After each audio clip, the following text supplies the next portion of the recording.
ប្រយ័ត្នមន់ល្អក្រម្ចាស់ណាក្រម្ចាស់ហ្នឹងមិនពេលខ្លះទៅមន់យើងល្អក៏ប៉ុន្តែយើងអត់បានគិតពីចំណាយចំណៃរបស់វាមានពូតផងមានការដូងកតួចុងកកាវិយាក៏មានទៀតដល់ពេលអញ្ចឹងទៅ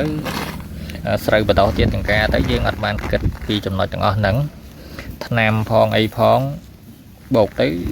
មន់ល្អតែម្ចាស់បែរជាក្រទៅវិញអញ្ចឹងណាចឹងយើងត្រូវគិតដែរគិតទាំងអស់នឹងឡើងវិញពេលខ្លះយើងចាំអត់បានគិតពីចំណុចអស់ហ្នឹងពេលបោកទៅឃើញលក់មន់បានលក់អីបានចំណូលចំណាយវាអត់ស៊ីគ្នាអញ្ចឹងណាខ្ញុំបដោះស្រូវផងហើយយ៉ាងណាខ្ញុំដាំស្មៅអ៊ីស្រាអែលហ្នឹងជាមួយនឹងស្លឹកឆៃយ៉ាហ្នឹងយកផ្សំទៅពួកអីកាលណាយើងទិញគេសុទ្ធ 100% ពិបាកនឹងរកចំណេញឃើញណាព្រោះនៅឆ្នាំនៅវ៉ាក់សាំងនៅអីទៀតអញ្ចឹងបងប្អូនកត់ចំណាយកត់ឲ្យច្បាស់ផង